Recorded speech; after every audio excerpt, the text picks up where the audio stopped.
Hello दोस्तों, कैसे हो आप लोग। मैं सीए खुर्शीद अंसारी आज आपके लिए कंपोजिशन लेवी वाला जो स्कीम है वो लेकर के आया हूं, जो सेक्शन 10 ऑफ सीजीएसटी एक्ट 2017 में है। तो मैं बता दूं कि आप इसके बारे में जानते ही रहोगे कि यहाँ पे कंसेशनल रेट से हमको टैक्स पे करने को मिलता है अगर जो हम स्मॉल टैक्स पेयर हैं तो। ओके, देखिए किसी भी टैक्सेशन लॉ में ऐसा स्कीम्स रहता है। इनकम टैक्स में भी आप जब भी पढ़ाई किए रहोगे तो 44 AD है, 44 AB है, वो सभी स्कीम किसके लिए हैं? तो ये कंसेशनल रेट से टैक्स पे करने के लिए ही हैं। उसी तरह से ये अपना जीएसटी में कंपोजिशन लेवी का स्कीम है। ठीक है, मैं बता दूं ये जो स्कीम है साहब, ये ऑप्शनल स्कीम है। मीन्स व्हाट, जिन टैक्स पेयरों के लिए स्कीम अवेलेबल है जीएसटी में, ऐसा नहीं है कि उनको ये पे करना ही है, मतलब इसमें जाना ही है। वो भी जा भी सकते हैं या फिर वो नॉर्मल वे से भी टैक्स पे कर सकते हैं। ठीक है, पहली बात। ओके, अब देखो कैसा रहता है ना दोस्तों, गुड्स के केस में 40 लाख या उससे ज़्यादा टर्नओवर होता है तो जीएसटी में रजिस्ट्रेशन लो, मतलब 40 लाख तक तो आपको टैक्स ही नहीं पे करना है। ओके, ऐसे ही सर्विस के केस में 20 लाख तक तो आपको टैक्स ही नहीं पे करना पड़ता है। 20 लाख या जब उससे ज़्यादा टर्नओवर होता है तो आपको जीएसटी पे करना पड़ता है। ओके, तो अब बट ऑब्वियस ये स्कीम स्मॉल टैक्स पेयर मतलब क्या, 20 लाख से नीचे वाले क्या, या 40 लाख से नीचे वाले क्या? नहीं नहीं नहीं, उससे ये ज़्यादा ही रहेंगे। तो ये जो स्कीम है 20 या फिर 40 लाख के ऊपर जिसका सेल है, जो जीएसटी में रजिस्ट्रेशन के लिए एलिजिबल है, उन पे अप्लाई होता है। ओके, और अपर लिमिट क्या है बहुत अच्छे से देखेंगे ना हम। ओके, तो आइए इस स्कीम का पढ़ाई हम स्टार्ट करते हैं और चीज़ों को बहुत ही अच्छे से समझते जाते हैं। मैं बता दूं ये जो पढ़ाई होने वाला है बहुत ही स्पेशल बुक से होएगा। आप देख सकते हो जो भी मैंने यहाँ पे लिखा है, इतना एनालिसिस करके लिखा है ना दोस्तों, और इतना अरेंज करके चीज़ों को लिखा है कि जब आप इसको रिवाइज करोगे एग्जाम टाइम पे तो रिवाइज में आपको कोई प्रॉब्लम नहीं होगा। इतने सारी चीज़ों को आप बहुत ही जल्दी रिवाइज कर पाओगे, चीज़ों को समझ पाओगे। ओके, वीडियो में आगे बढ़ने से पहले मैं बताना चाहूँगा कि मैं कौन हूँ। तो देखो, सीए बनने के बाद मैंने इनडायरेक्ट टैक्सेशन में ही प्रैक्टिस किया। मुझे इस सब्जेक्ट का प्रैक्टिकल एक्सपीरियंस बहुत अच्छा है। मैं असेसमेंट हैंडल किया हूँ, जब भी रेड भी पड़ा है कंपनी पे तो मैं वहाँ पे भी जा करके चीज़ों को देखा हूँ, ऑफिसर से बात किया हूँ, उन लोगों की क्वेरी को रिजॉल्व किया हूँ। तो इससे क्या हुआ, इससे मुझे ये जो इनडायरेक्ट टैक्स से जीएसटी है इस पर मुझे प्रैक्टिकल पकड़ बहुत अच्छा आ गया दोस्तों। ओके, तो जब ये मैं पढ़ाऊँगा तो आप समझ ही जाओगे। ओके, तो जैसे कि ये सीए इंटर का जो लेवी या फिर चार्ज ऑफ जीएसटी है उसका ये पार्ट है। ओके, तो इस पे ऑलरेडी मैंने 2 वीडियो रिकॉर्ड कर दिया है। एक में मैंने आरसीएम में बात किया है, दूसरे वीडियो में मैंने ईसीओ के बारे में बताया है, देन रियल एस्टेट सेक्टर में जो टैक्स रेट है उसके बारे में बता करके दिया है। तो अगर जो डायरेक्ट आप मेरा ये तीसरा लेक्चर देख रहे हैं, देन मैं आपको सजेस्ट करूंगा कि जो 2 लेक्चर से उसको भी देखिए। बहुत ही उसमें लॉजिकल वे में मैंने चीज़ों को बता करके दिया है। और मैं बता दूं ये आपके लिए फ्री ऑफ कॉस्ट है, इसके लिए आपको 1 रुपया मुझे नहीं देना है। ओके, और फ्री है तो ये मत समझ लेना कि मैं यहाँ पे आपको लॉजिक बताने में कोई कमी रखूंगा, कोई कमी नहीं रखूंगा। आप मेरा ये 1 घंटा वीडियो देख करके तो देखो, आपको लगेगा कि हाँ यार किसी ने ये कंपोजिशन स्कीम इतने अच्छे से पढ़ाया। ओके, और जब ये मैं पढ़ाई कराऊंगा तो बस ऐसा नहीं कि ये प्रोविज़न पढ़ा के छोड़ दूंगा। आपका ये जो मॉड्यूल है ना, ये मॉड्यूल्स में ये जितने भी सम्स है, देखो ये सम सॉल्व भी किया हूँ, और आज ये 6 से 11 तक के जो सम्स है ये सॉल्व करेंगे। और साथ ही साथ कंपोजिशन स्कीम के लिए जितने भी एमसीक्यूज हैं, जितने भी इलस्ट्रेशंस है, जितने भी एग्जाम्पल्स है आपके बुक में, उसको भी सॉल्व कर देंगे। इन शॉर्ट आप ये एक वीडियो देख लो, इसके बाद से ये जो आपका कंपोजिशन स्कीम है, कंपोजिशन लेवी है, आपको दूसरा कोई वीडियो इस टॉपिक पर देखने की जरूरत नहीं पड़ेगा। तो आइए दोस्तों स्टार्ट करते हैं इस टॉपिक को। ठीक है, तो ये जो प्रोविजन है कंपोजिशन लेवी का कहाँ पे दिया है, तो सेक्शन 10 में दिया है ऑफ सीजीएसटी एक्ट 2017। ओके, और ये ऑप्शनल स्कीम है। ऑप्शनल स्कीम मीन्स व्हाट, जो लोग इस स्कीम के लिए एलिजिबल हैं उनके पास ये ऑप्शन है कि इस स्कीम में टैक्स पे करें, कंसेशनल रेट से टैक्स पे करें, या जो नॉर्मल वे है जहाँ पे नॉर्मल टैक्स रेट लगता है 18%, 40%, 12%, 5%, उस तरह से भरे और आईटीसी क्लेम कर लें। ओके, तो देखो मीनिंग क्या बोल रहा है, ये एक स्मॉल टैक्स पेयरों के लिए स्कीम है, ओके, जहाँ पे बहुत ही लोअर रेट से जीएसटी का पेमेंट होता है, ठीक है। और यहाँ पे जो जीएसटी का पेमेंट का कैलकुलेशन होता है, गौर फरमाइएगा, वो किसके बेस पे होता है? टर्नओवर के बेस पे होता है। गवर्नमेंट क्या बोलती है, आपका ये टर्नओवर है ना, जैसे कि आपका टर्नओवर 1 करोड़ है ना, उसका 1% भर दो, मतलब 1 लाख लेकर के गवर्नमेंट काम खत्म कर देगी आपका, ओके, आपसे और कुछ टैक्स नहीं मांगेंगे। तो यहाँ पे जो टैक्स लगेगा वो टर्नओवर के बेस पे लगेगा, ओके। इस स्कीम का एडवांटेज क्या है बताइए? तो सबसे पहली बात, लो टैक्स रेट है। दूसरी बात, यहाँ पे भाई जो प्रोसीजर है वो बहुत ही सिंपल है, आपको बहुत बड़ा बड़ा कैलकुलेशन नहीं करना पड़ेगा कि जो मैंने खरीदा उस पर इनपुट टैक्स क्रेडिट क्या बनता है, जो मैं बेच रहा हूँ उस पर मेरा सेल्स लायबिलिटी क्या बन रहा है, अलग अलग एग्जेम्प्ट का अलग, टैक्सेबल का अलग, नहीं ऐसा झमेले में नहीं पड़ना है। आपका जो आउटवर्ड सप्लाई है, इन टोटल सप्लाई पे 1% पे करो, या फिर जो दूसरे केसेस है जैसे कि रेस्टोरेंट वाले वो 5% पे करे, या फिर रेस्टोरेंट को छोड़ करके दूसरे सप्लायर्स ऑफ सर्विसेज हो 6% पे करे, आउटवर्ड सप्लाई का बात खत्म कर दे, ओके, ऐसा कुछ। उसके बाद से क्या बोला जा रहा है, ये simple calculation based on turnover होता है, वो तो मैंने आपको ऊपर ही बता दिया। यहाँ पे जो रिटर्न्स फाइल होते हैं, देखिए नॉर्मली आप देखोगे तो जीएसटी में कौन कौन से रिटर्न फाइल होते हैं, तो मंथली GSTR1 फाइल होता है, GSTR3 भी फाइल होता है, समझ रहे हैं। इसमें ऐसा झंझट मारी ही नहीं है। इसमें आपको क्या है, हर क्वार्टर में एक स्टेटमेंट फाइल करना है जिसको CMP08 बोलते हैं, जिसमें हमको टर्नओवर का डिटेल देना रहता है, और उसके बेसिस पे हमको क्या करना है, टैक्स का पेमेंट करना है।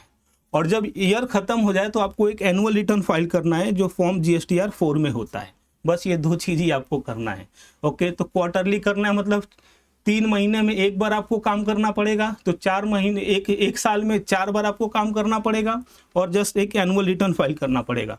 नॉर्मल स्कीम में रहते तो आपको R1 12 बार फाइल करना पड़ता, 3B 12 बार फाइल करना पड़ता, इनपुट का आउटपुट का सभी कैलकुलेशन करना पड़ता, वो सब यहाँ पे झंझट मारी नहीं है, ओके। अब देखिए यहाँ पे ये जो कॉम्पोजिशन लेवी है, देखिए यहाँ पे 3 सेक्शंस हैं। कौन कौन से हैं? Section 10 subsection 1 and section 10 subsection 2, और दूसरी साइड सेक्शन 10 सबसेक्शन 2A। ये दोनों जो सेक्शन है ये गुड्स के बारे में बात करते हैं और बस एक ही सर्विस के बारे में बात करते हैं। तो गुड्स जितना भी है उसके लिए, अगर जो आप गुड्स के सप्लायर हो, गुड्स के ट्रेडर हो, तो आपको कॉम्पोजिशन स्कीम में अप्लाई करना है तो इस सेक्शन के तहत अप्लाई करना पड़ेगा। और अगर जो आप सप्लायर ऑफ रेस्टोरेंट सर्विस हो, कौन सा सर्विस हो? Supplier of restaurant service. तो मैं बता दूं कि जो रेस्टोरेंट है वो किस में आता है? तो सप्लाई ऑफ सर्विस में आता है, वो तो हमने सप्लाई वाले टॉपिक में देखा, ओके। तो अब रेस्टोरेंट वाले अगर जो ये कॉम्पोजिशन स्कीम लेना चाहेंगे तो उनको इसके तहत एप्लीकेशन करना पड़ेगा, ओके। रेस्टोरेंट सर्विस को छोड़ करके दुनिया में तो और भी बहुत सर्विस है भाई, बाल काटने की सर्विस है, कुछ चीज़ों को रिपेयर करने की सर्विस है, समझ रहे हैं। तो अभी ऐसे लोग कहाँ पे कॉम्पोजिशन स्कीम में अप्लाई करेंगे? तो उनके लिए जो सेक्शन बना है सेक्शन 10 सबसेक्शन 2A बना है, ओके। ये भी मैंने आपको बता दिया। अब देखो, अब जैसे कि मैंने बोला कि ये जो स्कीम है ये ऑप्शनल स्कीम है, तो अगर जो कोई टैक्स पेयर इस स्कीम को ऑप्ट करना चाहता है तो वो कैसे करेगा? तो देखो, वो इस बात में निर्भर करेगा कि रजिस्ट्रेशन लेते ही कॉम्पोजिशन में जाना चाहता है या फिर उसका रजिस्ट्रेशन चले आ रहा है और अब वो कॉम्पोजिशन में जाना चाहता है, ठीक है। तो अगर जो जब जीएसटी में रजिस्ट्रेशन कोई पर्सन ले रहा है और तभी वो जाना चाहता है कॉम्पोजिशन में, मतलब क्या? On first day of it registration, if the person want to pay tax under composition scheme, in that case जब ही वो रजिस्ट्रेशन लेगा ना भाई, उसी समय में रजिस्ट्रेशन का जो फॉर्म GST REG 01 होता है उसके पार्ट B में उसको चेक करना पड़ेगा कि हमको कॉम्पोजिशन स्कीम चाहिए, ओके। अब ये जो कॉम्पोजिशन स्कीम है वो इफेक्टिव कहाँ से होगा? तो जिस दिन इनका रजिस्ट्रेशन इफेक्टिव होगा उस दिन से ही होगा, ओके। अब दूसरी बात ये आता है कि कोई पर्सन चले आ रहा है, नॉर्मल स्कीम में टैक्स पे कर रहा है और अभी वो कॉम्पोजिशन में जाना चाहता है, तो उनके लिए भी ये ऑप्शन अवेलेबल है। इस केस में उनको क्या करना पड़ेगा? तो देखो, ये ईयर वाइज चलता है, ओके। तो ईयर स्टार्ट होने से पहले उनको एप्लीकेशन करना पड़ेगा एप्लीकेशन किस में होगा, तो फॉर्म CMP 02 में होगा। इंटीमेशन देना पड़ेगा कि जो साल आने वाला है उस साल में हम कंपोजिशन स्कीम के बेसिस पर टैक्स पे करना चाहते हैं।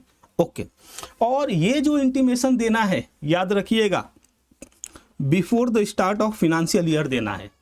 मीन्स अगर जो आप 26-27 के लिए कंपोजिशन में जाना चाहते हो तो आपको जब भी अप्रैल 2026 से स्टार्ट होगा 26-27 का ईयर, उसके पहले मार्च में या फिर फरवरी में, जनवरी में आपको एप्लीकेशन कर देना है, तो ही आपके लिए स्कीम अवेलेबल हो पाएगा नेक्स्ट ईयर के लिए।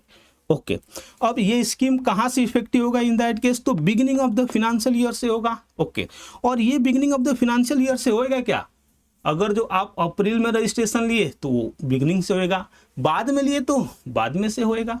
ओके, तो इससे क्या अपने को लॉजिक समझ के आया, ये आया कि जो कॉम्पोजिशन स्कीम में रजिस्टर्ड नहीं है, रजिस्ट्रेशन लेना चाहते हैं, उनका हमेशा beginning of the financial year से ही होगा। ओके, और जो पहली बार रजिस्ट्रेशन ले रहे हैं वो ईयर के बीच में भी उनको कॉम्पोजिशन स्टार्ट हो जाएगा। ओके, ठीक है।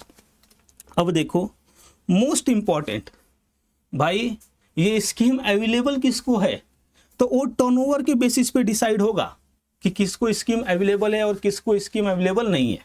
ओके, तो सबसे पहले ये जो टर्नओवर है कौन से ईयर का देखा जाएगा, तो turnover limit of the preceding financial year. Okay, मतलब पिछली साल का टर्नओवर देखा जाएगा। ओके, अब ये जो पिछली साल का टर्नओवर देखा जाएगा वो कैसे देखा जाएगा, कितना देखा जाएगा, अब आप मेरे को ये बताओ। तो देखो आपको क्या करना है, जो स्पेशल कैटेगरी स्टेट्स है 10 हैं, जिसमें से 11 है, सॉरी, तो ये जो 11 है स्पेशल कैटेगरी स्टेट्स, उसमें से 3 स्टेट को छोड़ देना है। वो 3 स्टेट कौन सा है, हज के स्टेट्स है। कौन कौन से, जम्मू एंड कश्मीर है, असम है, हिमाचल प्रदेश है। ओके, इसको छोड़ करके जो 8 स्पेशल स्टेट्स है, अब ये 8 स्पेशल स्टेट कौन कौन से हैं, मेघालय है, मणिपुर है, मिजोरम है, अरुणाचल प्रदेश है, नागालैंड है, सिक्किम है, उत्तराखंड है, त्रिपुरा है। यहाँ पे कोई बिजनेस है, ठीक है, या तो गुड्स का है, ओके, या फिर रेस्टोरेंट सर्विस का है, देन इन दैट केस उसको इस स्कीम में आने के लिए जो प्रीसीडिंग फिनेंशियल ईयर है ना, उसमें जो टर्नओवर होना मांगता है अप टू 75 लाख होना मांगता है। ओके, अब ये स्टेट्स को छोड़ करके जो दूसरे स्टेट्स या यूनियन टेरिटरी है इंडिया में, अगर जो कोई जैसे कि महाराष्ट्र है, दिल्ली है, वहाँ से कोई इस स्कीम में जाना चाहता है, देन उनका प्रीसीडिंग फिनेंशियल ईयर में जो टर्नओवर है 150 लाख तक रहेगा तो ले सकते हैं। ठीक है, मतलब क्या 1.5 करोड़ तक टर्नओवर रहा तो लिया जा सकता है। ठीक है, अब आप बोलोगे सर इसको हम याद कैसे करें, ये हम भूल जाते हैं बार बार, तो देखो ना उसका भी आइडिया है हमारे पास, बताता हूं। तो इसका एक शॉर्ट फॉर्म है जो आपको याद रखना है और उससे अब चीजें देखो कितने आसानी से याद हो जाएगी। क्या है, मेघा तुम मनी लेके सिख अरुण के साथ नागालैंड जाओ। क्या बोला मैं, मेघा तुम मनी लेके सिख अरुण के साथ नागालैंड जाओ। तो अभी हुआ ना, देखो यहाँ पे यहाँ पे यहाँ पे यहाँ पे, समझ गए आप। तो इस तरह से आप इस छोटे से शॉर्ट फॉर्म से याद रख सकते हो। ओके, अब देखो, अब ये जो था ये गुड्स के लिए था एंड रेस्टोरेंट सर्विस के लिए था। अब हमने तो अदर सर्विस के लिए भी पढ़ाई किया कि उनको भी ये स्कीम अवेलेबल है। ओके, तो जो उनको अवेलेबल है स्कीम सेक्शन 10 सबसेक्शन 2A में, उनके लिए क्या लिमिट है, तो उसके लिए हर स्टेट में, मतलब ऐसा अलग अलग आपको नहीं देखना है। ओके, ये नहीं देखना है, उसके लिए हर स्टेट में जो लिमिट है वो 50 लाख का है भाई। मतलब जो सर्विस प्रोवाइडर्स हैं उनका टर्नओवर 50 लाख तक है in the preceding financial year में, देन वो इस स्कीम में आ सकते हैं। ओके, और ऐसा समझो कि भाई मेरा प्रीवियस ईयर में टर्नओवर नहीं है, तो तब तो मैं करंट ईयर में ऐसी ही स्कीम में आ सकता हूँ ना, क्योंकि प्रीसीडिंग का टर्नओवर देखने की बात की है। जब भी मेरा पिछले ईयर में रजिस्ट्रेशन ही नहीं था तो वहाँ पे टर्नओवर ही नहीं था, तो जो मेरा जीरो टर्नओवर है वो टर्नओवर बट ऑब्वियस 150 लाख से कम है, 75 लाख से कम है, ओके 50 लाख से कम है तो मैं तो बाय डिफॉल्ट एलिजिबल हो जाता हूँ ये स्कीम के लिए। ओके बात आप समझे रहोगे। अब देखो ये जो चीज़ है ना, इस पे 2 एग्जाम्पल्स है आपके मॉड्यूल में जिससे ये क्लैरिटी और ला देगा। तो आइए उस एग्जाम्पल्स को भी देख लेते हैं। तो पेज नंबर 51 पे जाना है मुझे, आया इधर में पेज नंबर 51। ये देखिए एग्जाम्पल नंबर 2 क्या बोलता है, a shoe dealers Prithviraj has office in Maharashtra and Goa. ठीक है, तो एक शू डीलर पृथ्वीराज है, उसका 2 जगह पे ऑफिस है, एक महाराष्ट्र में है और एक गोवा में है। He make intra state supply of goods from the both these offices. Okay, और वो क्या करता है, इंट्रा स्टेट सप्लाई करता है फ्रॉम ये बोथ ऑफिसेस से। मैं बता दूं आगे आपको ये समझ में आएगा कि जो इंटर स्टेट सप्लाई करते हैं उनको ये स्कीम नहीं अवेलेबल होता है। इसके लिए क्वेश्चन बता के दे रहा है कि वो इंट्रा स्टेट में ये इंटर स्टेट का कोई सप्लाई नहीं कर रहे हैं। ठीक है, in order to determine whether Prithviraj is eligible to avail the benefit of composition scheme under section 10 subsection 1। देखो सेक्शन 10 सबसेक्शन 1 क्यों बोला, क्योंकि देखो ना ये शू का डीलर है ना, तो ये सप्लायर ऑफ गुड्स है, इसके लिए। देखो तो ये स्कीम है, इसमें एलिजिबिलिटी देखने के लिए turnover of both the offices would be taken into account. तो ये जो दोनों ऑफिसेस है इनका टर्नओवर देखा जाएगा। Okay, and if the same does not exceed 150 lakhs means 150 lakh को नहीं एक्सीड करता है in the preceding financial year में Prithviraj can opt to avail the composition levy scheme subject to the fulfilment of other prescribed condition, जिसके बारे में हम आगे देखने वाले हैं। ठीक है, अब goods for the both offices in the current financial year. तो पिछली बार अगर जो 150 लैक्स को क्रॉस नहीं कर रहे हैं उनका टर्नओवर, तो इस साल में वो कंपोजिशन स्कीम में अप्लाई कर सकते हैं। ओके, दूसरा क्या बोल रहा है, a hair stylist Billu barber. Okay, hair stylist मतलब ये क्या है, ये सप्लायर ऑफ सर्विसेज है। अब ये सप्लायर ऑफ सर्विसेज है और रेस्टोरेंट का नहीं है, तो इसका लिमिट कितना होगा भाई, तो इसका लिमिट डायरेक्टली 50 लाख रुपया रहेगा। ओके, तो a hair stylist Billu barber has his salon in Delhi and Haryana making the intra state supply. ठीक है, तो 2 इनका सलून है और दोनों इंट्रा स्टेट सप्लाई कर रहा है। In order to determine whether Billu is eligible to avail the benefit of the composition scheme under section 10 subsection 2 है, section 10 subsection 2 है, किसके लिए था, सर्विस के लिए था। Okay, turnover of both the saloons would be taken into account and if the same does not exceed 50 lakhs। so मतलब जितने भी रजिस्ट्रेशन हैं वो सबका टर्नओवर देखा जाता है। तो वही बोला जाता है कि इसका और इसका टर्नओवर देखा जाएगा और ये एक्सीड नहीं करेगा 50 lakhs in the preceding financial year. Billu can opt to avail the benefit of levy composition levy scheme. Okay, subject to fulfillment of other condition. Okay, for the service for both saloon to the in the current financial year. Okay, तो पिछली साल का turnover देख करके current year में registration मतलब कि composition scheme के लिए एलिजिबल हो या नहीं हो वो देखा जाता है। समझा क्या, समझा रहेगा आपको।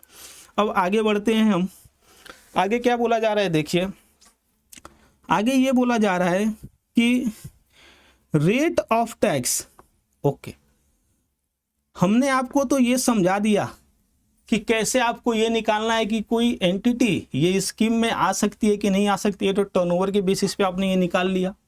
अब हमारा जो अगला डिस्कशन है वो ये है कि ठीक है सर, हमने टर्नओवर तो निकाल लिया और रजिस्ट्रेशन समझ गए प्रीवियस ईयर के बेसिस पे, अब जो रेट ऑफ टैक्स होगा उसके बारे में भी बता दो।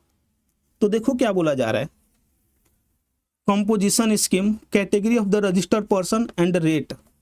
तो सबसे पहला क्या है, गुड्स के लिए supplier of goods and restaurant service. और देखो क्या लिखा है, not supplying alcoholic liquor for human consumption. Means restaurant वो जो हैं जो शराब का सप्लाई कर रहे हैं, दारू का सप्लाई कर रहे हैं, उनको ये स्कीम में जगह नहीं दी गई है। क्यों नहीं जगह दी गई है, सीधा सा लॉजिक है, शराब पे ये सब पे जीएसटी लगता ही नहीं है। ओके, तो जीएसटी वाला चीज नहीं है, फिर दूसरा चीज भी जीएसटी वाला भी बेच रहे हो तो नहीं अलाउड है भाई, तुम लोग बाहर जाओ। ऐसे रेस्टोरेंट जो supply of alcoholic liquor for human consumption का सप्लाई करते हैं और साथ में कुछ जीएसटी के टैक्सेबल सप्लाईज करते हैं, वैसे रेस्टोरेंट को नॉर्मल वे में ही जीएसटी पे करने को अलाउड है, कॉम्पोजिशन में आने को अलाउड नहीं है।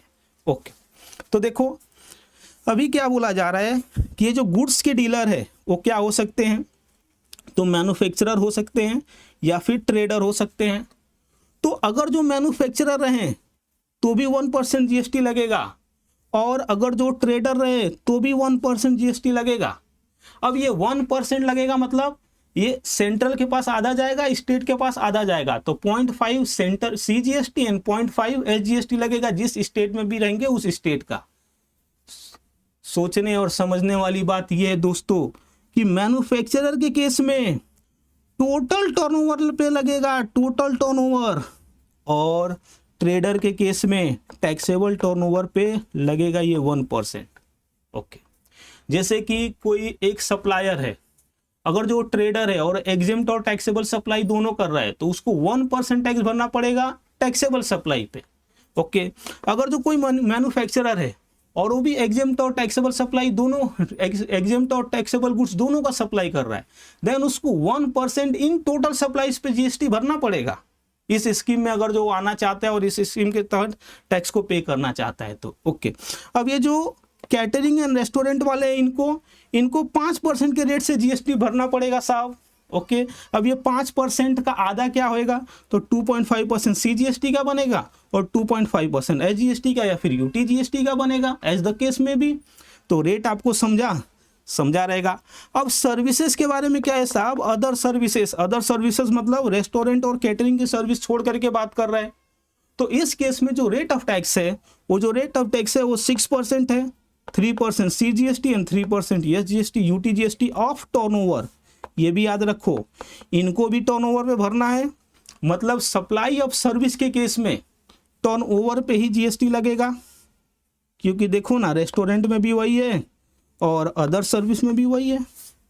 ओके, तो कहने का मतलब क्या है, हर केस में टोटल टर्नओवर पे ही जीएसटी लगने वाला है, बस इसका एक ही एक्सेप्शन है, ट्रेडर के केस में 1% क्या होएगा, टैक्सेबल सप्लाईज पे जीएसटी लगेगा।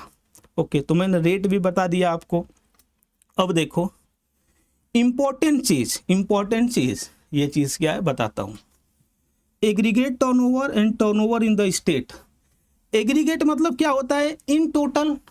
तो ये जो मैंने लिमिट बताया आपको कि 75 लाख, फिर 150 लाख या फिर 50 लाख, ये जो कैलकुलेशन कैसे होगा, तो वो जो कैलकुलेशन होगा एग्रीगेट टर्नओवर के बेसिस पे होगा। ओके, अभी जो टैक्स पेमेंट के लिए कैलकुलेशन करना है टर्नओवर का, तो वो तो सभी स्टेट में अलग अलग होगा ना। तो जो स्टेट में कैलकुलेशन होगा वो कैसे होगा, तो टर्नओवर इन द स्टेट के बेसिस पे होगा। तो आगे अभी हमारा क्या डिस्कशन है, एग्रीगेट टर्नओवर का कैसे कैलकुलेशन होगा साहब, और टर्नओवर इन द स्टेट का कैसे कैलकुलेशन होगा।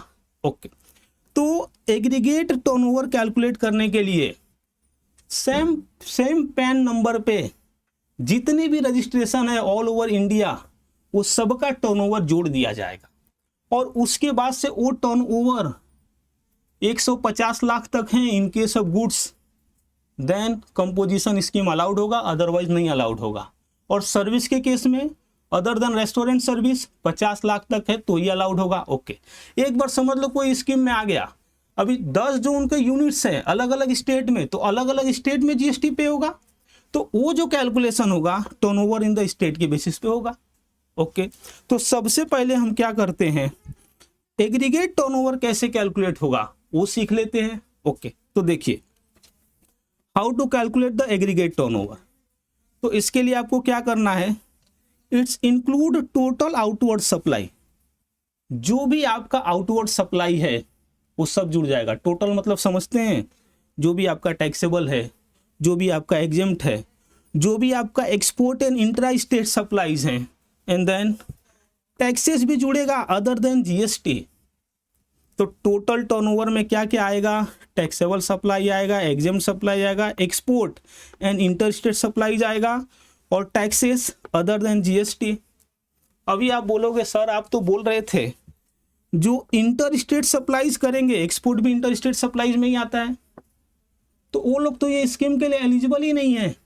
तो भाई इसका मतलब ये है कि हम ये पिछले साल का देख रहे हैं ना, ये एग्रीगेट टर्नओवर कौन से ईयर पे डिसीजन लेंगे, तो पिछली साल क्या था, तो पिछली साल में अलाउड है, इस साल आप सुधर गए ना, अभी मतलब ये स्कीम में आना चाहता हूँ, जी मालिक, अब ये स्कीम में आ गए, अब इंटर स्टेट सप्लाई नहीं करेगा ना, जी मालिक, तो चलेगा। इसके लिए ये आप मत कंफ्यूज हो जाना कि एक्सपोर्ट और इंटर स्टेट कैसे आ गया जब ये अलाउड ही नहीं है, because this has happened in the previous year. Okay, और टैक्सेस अदर देन जीएसटी आएंगे। अब इसमें क्या नहीं आएंगे, एग्रीगेट टर्नओवर क्या क्या एक्सक्लूड करेगा, तो यहाँ पे जो एक्सक्लूजन है, सबसे पहला inward supply taxable under RCM. Inward supply, हम आउटवर्ड सप्लाई की बात कर रहे हैं, तो इनवर्ड सप्लाई हम यहाँ पे नहीं इंक्लूड करेंगे। तो आपको डाउट आएगा कि साहब ये इनवर्ड सप्लाई आरसीएम वाला आया ही क्यों इधर, क्योंकि देखो ना आरसीएम वाले को हमको ही टैक्स पे करना पड़ता है, तो कोई इस चीज में ना डाउट पड़ जाए, इस चीज को लेकर के ना डाउट में आ जाए कि आरसीएम जो रहता है, जो हम कुछ खरीदते हैं और उसी पे हम टैक्स पे करते हैं, तो क्योंकि हम टैक्स पे करते हैं ये भी हमारे टर्नओवर में आएगा क्या, नहीं नहीं, आरसीएम जो आपका इनवर्ड सप्लाईज है वो टर्नओवर का पार्ट नहीं बनेगा। आगे क्या बोला जा रहा है, जो टैक्सेस है जीएसटी वाले इंक्लूडिंग सेस वो भी नहीं आएगा, तो टैक्सेस अदर देन जीएसटी आएंगे, टैक्सेस जीएसटी नहीं आएगा। ओके, आगे क्या बोला जाता है, इंटरेस्ट और discount on loan deposits advances ETC being exempt supply, ये भी नहीं आएंगे। क्या नहीं आएगा, इंटरेस्ट नहीं आएगा, डिस्काउंट ऑन लोन नहीं आएगा, डिपॉजिट नहीं आएगा, एडवांसेस नहीं आएंगे। ओके, अब यहाँ पे जो मैं आपको लॉजिक बताया ना, वही यहाँ पे कि ये पिछली साल का अपने को देखना है, export and inter state supply. अब देखो आपके मन में एक क्वेश्चन रहेगा कि सर जो 20 लाख का लिमिट था सर्विस के केस में और जो 40 लाख का लिमिट था गुड्स के केस में, क्या वो एग्रीगेट टर्नओवर में आएगा, कि जो पहला 20 लाख का टर्नओवर है या फिर 40 लाख का टर्नओवर है वो आएगा कि नहीं आएगा। तो मैं बता दूं, कान खोल के सुन लीजिएगा, ये वाला जो एग्रीगेट टर्नओवर है, एग्रीगेट टर्नओवर के कैलकुलेशन में सभी सप्लाई जाएंगे, जो पहले 20 लाख रहेगा या 40 लाख रहेगा वो भी आएगा। मतलब जब भी आप टैक्सेबल पर्सन नहीं थे उस टाइम का भी सप्लाई आपका जुड़ जाएगा एग्रीगेट टर्नओवर को कैलकुलेट करने में। हाँ, लेकिन एक बार आपने एग्रीगेट टर्नओवर कैलकुलेट कर लिया और turnover in the state calculate करने बैठे, तो गवर्नमेंट जो आपका पहला 40 लाख या फिर 20 लाख था आपके रजिस्ट्रेशन लेने से पहले यहाँ जीएसटी में, उसको टर्नओवर का पार्ट नहीं बोलेगी इन द स्टेट वाला। ओके, तो वही यहाँ पे लिखा है, देखो क्या बोला जा रहा है, supplies from 1st April of the financial year to the date of being eligible for registration is also included in the aggregate turnover। Okay, आगे जाकर के आप ये पढ़ोगे कि टर्नओवर इन द स्टेट में नहीं जुड़ता है। ओके, तो ये तो मैंने आपको बहुत ही अच्छे से बता दिया। अब हम बात करेंगे कि टर्नओवर इन द स्टेट कैसे कैलकुलेट करेंगे। देखो ये स्कीम की एलिजिबिलिटी के लिए यूज हुआ, अब ये टैक्स पे करने के लिए कैसे कैलकुलेट होगा, तो सबसे पहली बात ये स्टेट वाइज कैलकुलेशन होगा।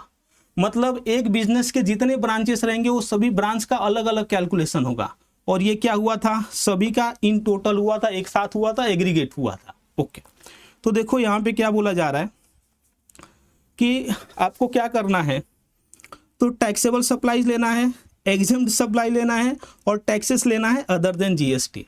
तो यहाँ से छूट क्या गया भाई, तो छूट तो यही गया। ओके, क्योंकि ये अगर जो करंट ईयर में हो गया तब तो आपका खेल खत्म ना, आप वो स्कीम के लिए एलिजिबल ही नहीं होगे। और देखो ये प्रीवियस ईयर का देखा जाता है, प्रीसीडिंग फाइनेंशियल ईयर का, और ये करंट ईयर का देखा जाता है। ओके, क्योंकि ये टैक्स पे करने के लिए हो रहा है। तो क्या क्या मैंने बोला, taxable supply, exempt supply, taxes other than GST, ये सब आएगा। आगे क्या बोला जा रहा है, टर्नओवर इन द स्टेट क्या चीज़ों को एक्सक्लूड करेगा, तो वो आरसीएम वाला भी है, जो जीएसटी वाला था वो, उसके बाद से इंटरेस्ट और discount on loan deposit advances being exempt supply, तो इसको स्पेसिफिकली आपको हटा देना है। ओके, और देखो supply from 1 April of the financial year to the date of being register और liable to register under GST, इसको भी आपको एक्सक्लूड करना है, क्योंकि ये आपका तब का टर्नओवर है जब आप टैक्सेबल पर्सन ही नहीं थे, तब ये आप बहुत छोटे थे। इसके लिए गवर्नमेंट बोलती है नहीं नहीं, इस पर हम टैक्स नहीं लेंगे। ओके, एग्रीगेट टर्नओवर कैलकुलेट करने में यूज करेंगे, लेकिन जब टैक्स कैलकुलेट करने की बात आएगी तो वहां पे नहीं लेंगे इसको।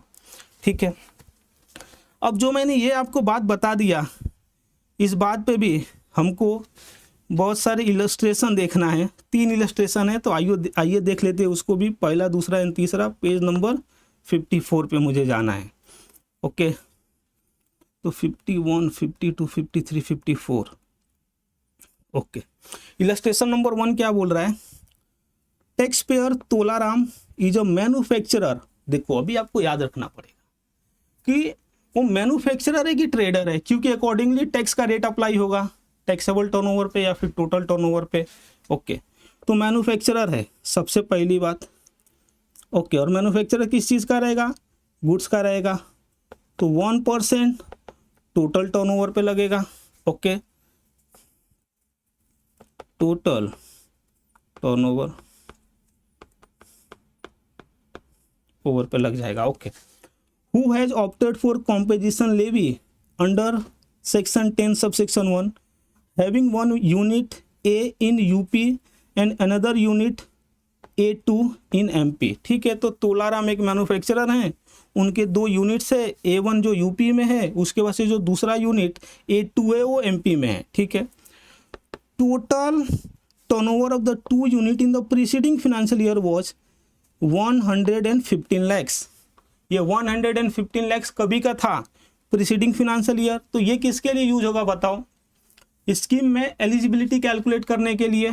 ओके, तो बताइए वो एलिजिबल है कि नहीं है, और ये क्या है? एग्रीगेट टर्नओवर है। ओके, तो स्कीम में तो एलिजिबल है भाई, क्योंकि 1,50,000 150 लाख से ज़्यादा नहीं है, उतने से कम ही है। ओके, इसके लिए अभी क्या बोला जा रहा है? Turnover of A and turnover of unit A and the A1 and the A2 in the first quarter of the current financial year. देखो, first quarter of the current financial year तो मैं आपको शुरू में ही बताया था, यहाँ पे जो पेमेंट होता है क्वार्टरली होता है। Okay, is 5 lakhs and 10 lakhs respectively. तो A1 का कितना है भाई?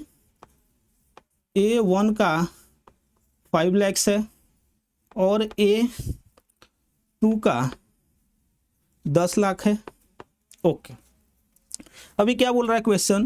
Compute the amount payable under the composition levy under section 10 subsection 1 and section 10 subsection 2 of the CGST act 2017 by the Tolaram. ठीक है, तो इस क्वार्टर में उनको कितना पे करना पड़ेगा? तो इसका 1% पे करना पड़ेगा और इसका 1% पे करना पड़ेगा। तो देखिए ये कितना आता है, तो ये आ जाएगा 5,000 और ये आ जाएगा 10,000। तो इतना ही इन पे टैक्स लायबिलिटी आएगा। तो देखो, ये 15,000 का उनका पेमेंट होगा। ओके, जो यूपी है उसमें 5,000 का होगा और जो MP है उसमें 10,000 का होगा। अलग अलग होगा, हाँ, एक ही साथ नहीं होगा। ओके, इलस्ट्रेशन नंबर 2 को देखते हैं क्या बोलता है। Tax payer Bholaram is a trader. Okay, ये देखो इंपॉर्टेंट, ये क्या है? ये ट्रेडर है भाई। तो इससे क्या हो गया? जो इसका टैक्सेबल टर्नओवर रहेगा उस पे 1% अप्लाई होगा। समझ रहे हैं ना आपको कैसे ध्यान देना है क्वेश्चन सॉल्व करते time? Okay, who has opted for the composition levy under section 10 subsection 1। Okay, तो ये गुड्स वाला है। ठीक है, of both taxable and exempt goods exempted by the way of notification. Okay, आगे देखो क्या बोला जा रहा है। It has 1 retail showroom. इसका एक रिटेल शोरूम है, कहाँ पे? A1 पंजाब में, and another retail showroom A2 इन राजस्थान। ठीक है, तो A1 कहाँ पे है? A1 पंजाब में है और जो इनका A2 है ये राजस्थान में है। Okay, both selling taxable as well exempt goods. तो ये क्या बोल रहा है कि ये दोनों जगह से टैक्सेबल और एग्जेम्प्ट गुड्स दोनों का सेल हो रहा है। Okay. Total turnover including exempt and taxable of goods of the two showroom in the last year was 115 lakhs. ठीक है, तो बताइए स्कीम के लिए एलिजिबल हैं कि नहीं है? तो एलिजिबल तो हैं भाई, क्योंकि 150 लाख से कम है या उतना है। ओके, अब देखो turnover of showroom A and A2 in the first quarter of the current financial year. Okay, तो अभी करंट फाइनेंशियल ईयर का बता रहा है, तो ये क्या बता रहा है? टर्नओवर इन द स्टेट की बात करने लगा।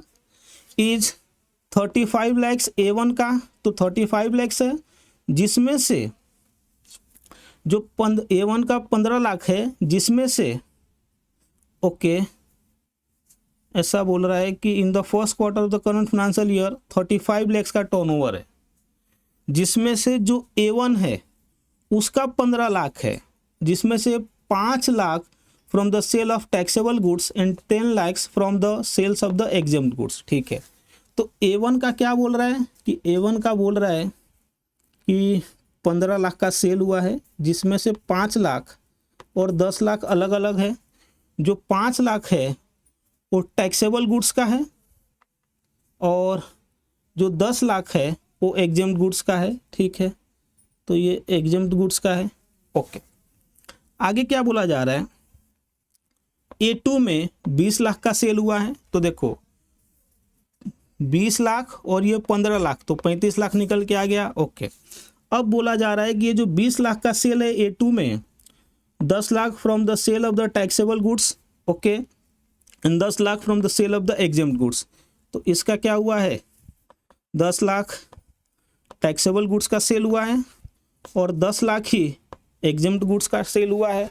Okay, compute the amount payable under composition levy under section 10 subsection 1 and section 10 subsection 2 of the CGST act 2017 by Bholaram. Calculate कर पाओगे? आराम से कर लेंगे। तो देखो, क्योंकि ये ट्रेडर है, इसका जो टैक्सेबल टर्नओवर है उसी पे 1% अप्लाई होगा। कहाँ से आप बोल रहे हो सर? तो देखो ना, जब ये मैं पढ़ा रहा था तो आपको ट्रेडर के केस में चिल्ला चिल्ला के बताया ना कि जो 1% लगेगा वो किसका लगेगा? टैक्सेबल टर्नओवर पे लगेगा। तो वही बात है यहाँ पे। तो देखिए, तो मैं क्या करूँगा, जो ये वाला है मल्टीप्लाई बाई 1%, और वैसे ही जो ये वाला है मल्टीप्लाई बाई 1%। तो ये 10 लाख आ गया, 10 लाख नहीं 10,000 आ गया, और ये क्या हुआ? ये 5,000 आ गया। ओके, तो पंजाब में 5,000 का पेमेंट होगा और राजस्थान में 10,000 का पेमेंट होगा। तो देखिए, पंजाब में 5,000 का पेमेंट हुआ और राजस्थान में 10,000 का पेमेंट हुआ। ओके, और कुछ इसमें ITC VTC का मगजमारी नहीं है भाई, ये पेमेंट करो, बात खत्म करो। ओके, तो समझा कि नहीं? समझा रहेगा। वीडियो को लाइक करना नहीं भूलना। ओके, आइए अभी जो तीसरा है वो भी देख लेते हैं। क्या बोला जा रहा है? Taxpayer Padmavati is a salon stylist. Okay, salon stylist, तो ये गुड्स का बिजनेस कर रही है कि सर्विस का? तो ये सर्विस का कर रही हैं, तो इनके लिए लिमिट क्या रहेगा भाई? 50 लाख का लिमिट रहेगा। ठीक है, रेट ऑफ टैक्स क्या रहेगा? 6% रहेगा। ओके, क्योंकि ये अदर देन रेस्टोरेंट के बिजनेस में है।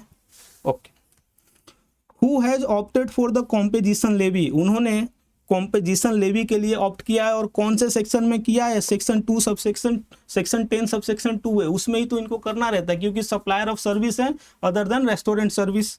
ठीक है, हैविंग वन ब्रांच B1 इन वसंत कुंज दिल्ली, तो इनका एक ब्रांच जो B1 है ये दिल्ली में है। ओके, और जो ब्रांच दूसरा है B2 इन गुड़गांव में है। B2 Haryana, Gurgaon. Okay, total turnover of the 2 branches in the last financial year was 45 lakhs। तो ये बताइए ये स्कीम के लिए एलिजिबल है कि नहीं है? करंट ईयर में एलिजिबल है, ओके, क्योंकि 50 लाख को एक्सीड नहीं किया है टर्नओवर इनका, 45 lakhs तक ही है। अभी बोल रहा है कि turnover of the branches of B1 and B2 in the first quarter of the current financial year.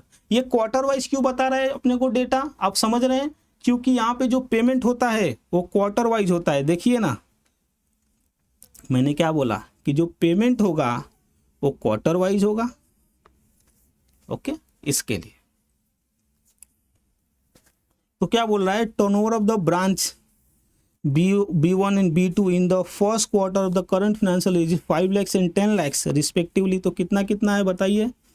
यहाँ पे 5 लाख है, यहाँ पे 10 लाख है, ओके।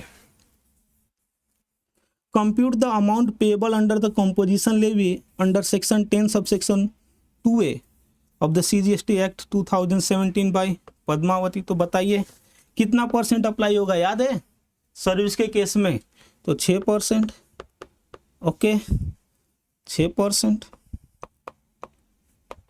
ये GST है और ये फिर से 2 पार्ट में बटेगा, समझ रहे हैं ना? CGST NSGST। वैसे इधर भी CGST NSGST, ओके।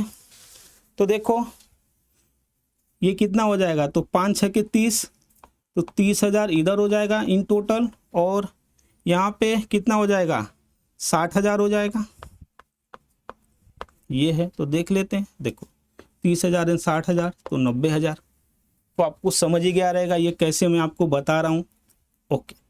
अब आइए आगे बढ़ते हैं। जो हमारा डिस्कशन था वो यहाँ तक हो गया है। ये एग्रीगेट टर्नओवर मैंने आपको सिखा दिया कैलकुलेट करना, ओके। अब देखो एक ये इंपॉर्टेंट एरिया है, अगर जो ये हो गया तो आपका 90% कंप्लीट हो जाएगा दोस्तों। देखो ये एरिया क्या बोल रहा है कि person who are not eligible to opt for the composition scheme.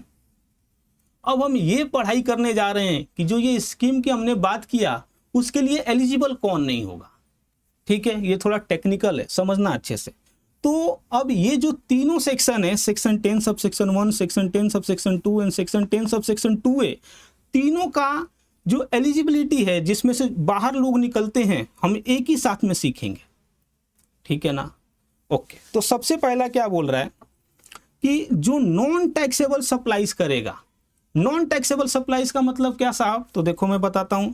ये देखो जो सप्लाई होता है उस पर जो टैक्स नहीं लगता है वो 2 तरह के होते हैं। एक होता है एग्जेम्प्ट सप्लाईज और दूसरा होता है नॉन टैक्सेबल सप्लाई। ये एग्जेम्प्ट सप्लाई मतलब क्या? ये GST के दायरे में आता है, लेकिन गवर्नमेंट ने नोटिफिकेशन इशू करके अभी एग्जेम्प्ट करके रखा है फॉर द टाइम बिंग। दूसरी साइड नॉन टैक्सेबल सप्लाईज जो GST के दायरे में ही नहीं आते हैं।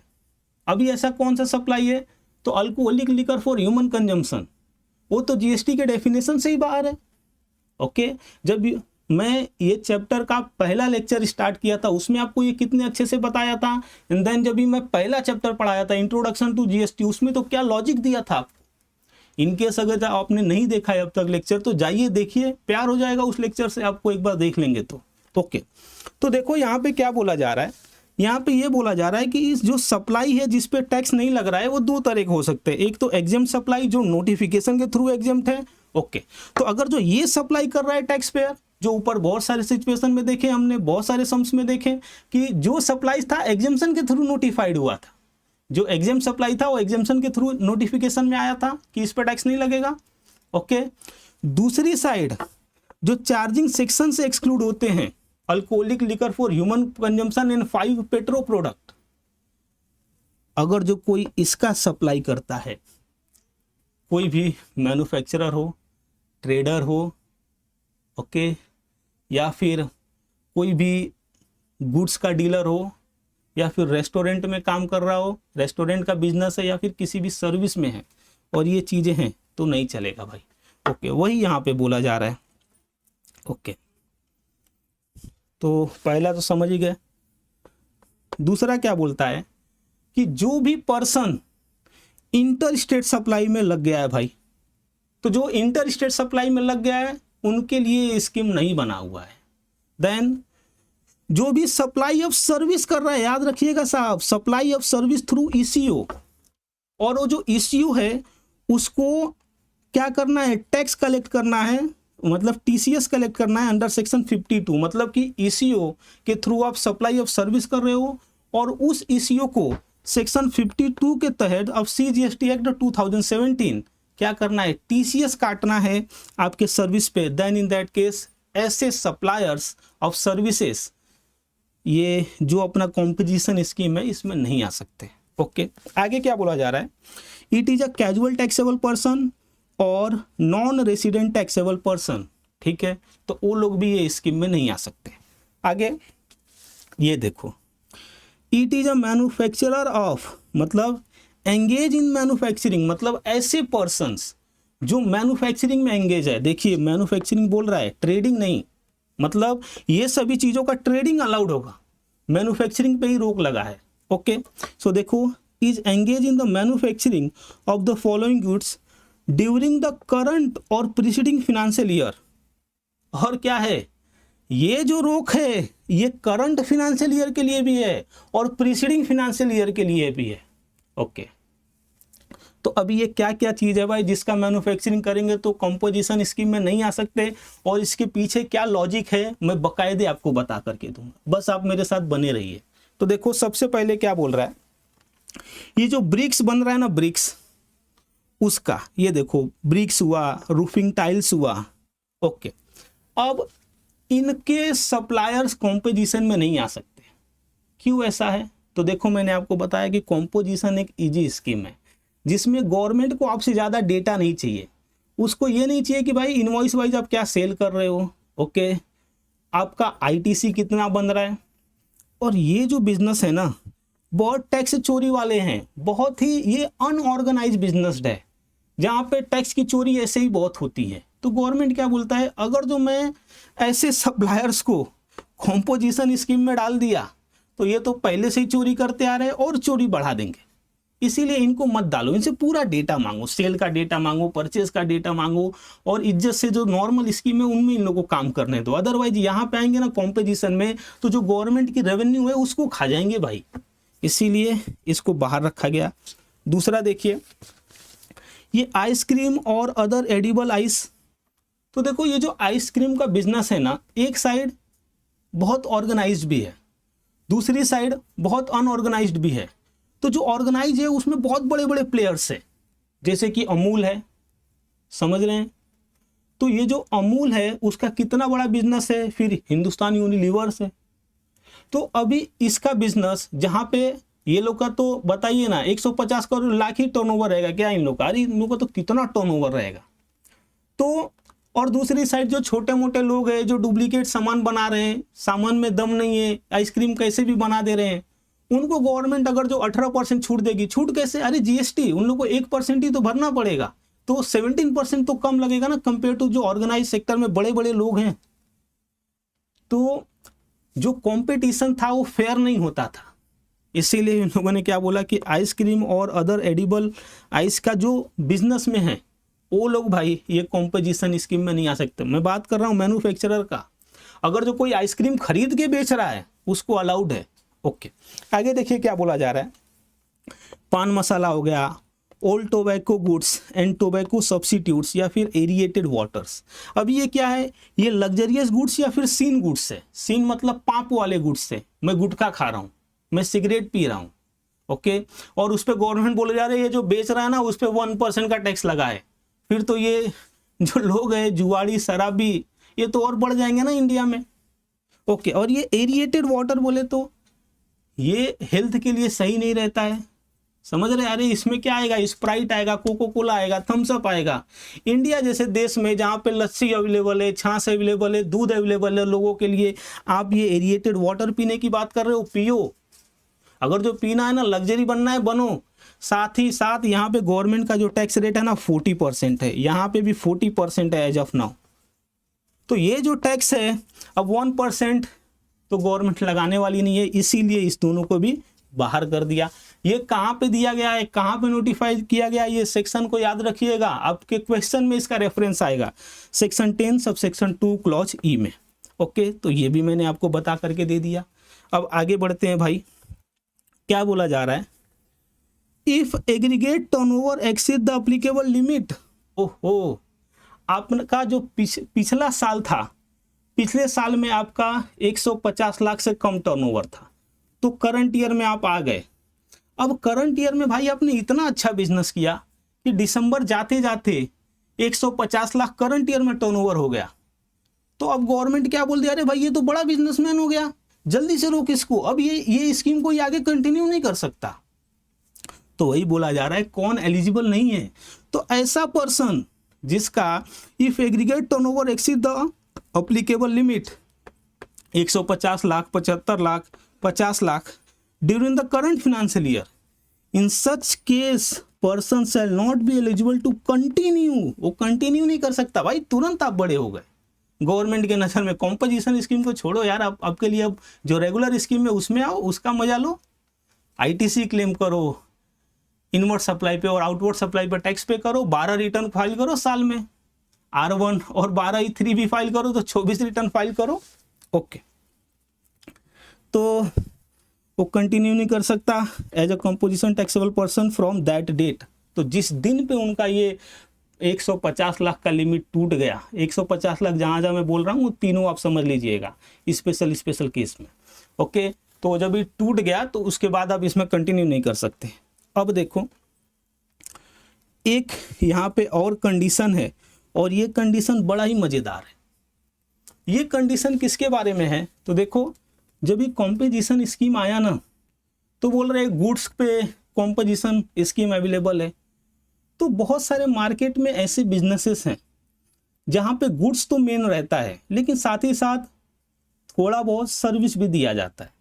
फॉर एग्जांपल मैं टीवी बेचता हूँ, तो टीवी बेचता हूँ, साथ ही साथ जब ये टीवी खराब होता है तो मुझे रिपेयर करना पड़ता है। तो सेक्शन 10 सब सेक्शन 1 और सेक्शन 2 क्या बोलेगा कि भाई तुम तो रेस्टोरेंट की सर्विस प्रोवाइड नहीं कर रहे हो और ये स्कीम गुड्स के लिए ही है, तो इससे से बाहर निकलो, मतलब वो तो स्कीम ही हम नहीं ले पाएंगे। ओके, इसीलिए ये जो स्कीम है सेक्शन 10 सब सेक्शन 1 और सेक्शन 10 सब सेक्शन 2 का, वहां पे एक मार्जिन लाया गया। मार्जिन किस चीज का, कि सप्लाई ऑफ सर्विस का, कि ये एक पर्टिकुलर लिमिट तक आप सप्लाई ऑफ सर्विस भी करोगे गुड्स के साथ तो भी चलेगा। ओके, तो ये जो मार्जिन स्कीम में लिमिट लाया गया है, लिमिट कितना है मैं बताऊंगा, वो लिमिट अगर जो एक्सीड कर जाता है तो देन आप कॉम्पोजिशन स्कीम से बाहर चले जाओगे। ओके, ये बोलना चाह रहा है। अब ये लिमिट क्या है, आइए बहुत ही शिद्दत से समझते हैं। तो देखो क्या बोला जा रहा है, a composition scheme holder under section 10 subsection 1 and section 10 subsection 2 make supply of services other than restaurant services, तो उसको क्या बोलेंगे, marginal services exceeding the below limit. अब ये लिमिट क्या है, तो देखो 10% ऑफ टर्नओवर। अब ये टर्नओवर में से क्या क्या एक्सक्लूड होगा, interest on loan, advances and deposit in the state और union territory in the preceding financial year. ओहो, तो इससे आपको क्या समझा कि भाई टर्नओवर इन द स्टेट लेना है, और उसमें से ये तो पहले ही नहीं इंक्लूड होता है, तो यहाँ से भी इसको हटा देना है। ओके, और ये जो रहेगा कभी का रहना चाहिए, प्रीसीडिंग फाइनेंशियल ईयर की बात कर रहा है turnover in the state. Okay, ठीक है। एक आपको ये लेना है 10% of turnover in a state of the preceding financial year, साथ ही साथ आपको 5 लाख लेना है। अब ये दोनों में से जो हायर रहेगा उतना आप सप्लाई ऑफ सर्विस कर सकते हो, भले आप सप्लाई ऑफ गुड्स में कॉम्पोजिशन स्कीम लिए हो फिर भी। ओके, अब देखो आपको क्या बोला जा रहा है यहाँ पे नोट में, for computing the value of service and turnover for the above limit, interest on loan, deposit, advances being exempt supply shall not be considered. तो वो तो हमने पहले भी देखा था। आगे क्या बोलता है कि अगर जो आप ये फर्स्ट ईयर में हो तो आप बता सकते हो क्या लिमिट होगा, लॉजिक लगा करके मैं बताऊं, जो लिमिट रहेगा ना वो 5 लाख ही रहेगा, क्योंकि पिछले साल तो आपका कुछ टर्नओवर होगा नहीं, और जब ये टर्नओवर नहीं होगा तो यहाँ पे 0 आने वाला है और यहाँ पे 5 लाख है, तो विच एवर इज हायर में 5 लाख ही तो आएगा। वही ये नीचे नोट में लिखा है। ओके, अब इस चीज़ पे साहब बहुत सारे हमको क्वेश्चन कर, अब ये सभी क्वेश्चन को आइए हम करते हैं। तो सबसे पहले हम क्या करेंगे, सबसे पहले हम एग्जाम्पल नंबर 5 देखेंगे जो पेज नंबर 61 पे है आपके स्टडी मटेरियल में। तो मैं पेज नंबर 61 पे आ जाता हूँ भाई। ओके, क्या बोलता है, राम सेवक is engaged in supply of goods. ठीक है, तो सप्लाई ऑफ गुड्स में एंगेज कर रहा है। ओके, तो इसको मार्जिनल स्कीम अवेलेबल होगा। ठीक है, सर्विस के लिए। His turnover in the preceding financial year was 60 lakhs। उसका टर्नओवर प्रीसीडिंग फाइनेंशियल ईयर में कितना था, 60 लाख था। Since his aggregate turnover in the preceding financial year does not exceed 150 lakhs, he is eligible for composition scheme under section 10 subsection 1 in the current financial year. Further, in the current financial year he can supply services other than restaurant services up to the value of not exceeding, क्या not exceeding, तो देखो ये कितना है, इसका 60 है, 60 का 10% निकालो, एक 6 लाख और 5 lakhs which ever is higher, तो कितना कर सकता है, 6 लाख कर सकता है। तो देखो वही यहाँ पे 6 लाख लिखा है। ओके, समझे रहेंगे इस बात को आप। अभी देखिए इस पे और हमको एग्जाम्पल नंबर 4 करना है, देन एग्जाम्पल नंबर 6 एंड 7 करना है। तो एग्जाम्पल नंबर 4 के लिए मैं पेज नंबर 58 पे जाऊंगा। Page number 58, example number 4। ये क्या एग्जाम्पल है, दिल खुश हो जाएगा आपको इसको करके। इसको नाइस लिख देता हूं मैं, बहुत अच्छा लगा मेरे को। तो ये क्या बोल रहा है, a photographer Champak has commence providing photography services in Delhi from the April this year. Okay, ये जो एग्जाम्पल है बहुत ही ध्यान से समझना, बहुत अच्छा एग्जाम्पल बनाए हैं। तो यहाँ पे क्या है, एक फोटोग्राफर है जो चंपक है और उसने क्या किया है, करंट ईयर में ही स्टार्ट किया ये फोटोग्राफी का बिजनेस। और ये जो है वो क्या है, सप्लाई ऑफ सर्विस है। ओके, तो जब ये सप्लाई ऑफ सर्विस है तो इसका टर्नओवर लिमिट क्या रहेगा इस स्कीम के लिए, तो 50 लाख तक अगर जो इसका टर्नओवर है तो ये स्कीम में आ सकता है। ओके, और देखो क्योंकि ये सप्लाई ऑफ सर्विस कर रहा है और इसी ईयर में कर रहा है, तो पिछली साल तो कुछ था नहीं, तो ये स्कीम के लिए एलिजिबल है। ओके, अब जो इसका पहला 20 लाख रहेगा उस पर टैक्स लगेगा क्या, बट ऑब्वियस नहीं लगेगा। हाँ, लेकिन एग्रीगेट टर्नओवर में ये 20 लाख कैलकुलेशन, जो 20 लाख जो पहला टर्नओवर है वो इंक्लूड होगा, लेकिन टैक्स के लिए जो 20 लाख के ऊपर है वही होगा। ठीक है, आगे क्या बोला जा रहा है, his turnover for the various quarter till December is as follow. तो अभी अप्रैल से दिसंबर तक कितने क्वार्टर होते हैं, 3 क्वार्टर होते हैं। ठीक है, ये क्वार्टर 1, ये क्वार्टर 2, क्वार्टर 3। तो जो पहला क्वार्टर था उसमें 20 लाख का उसका टर्नओवर था।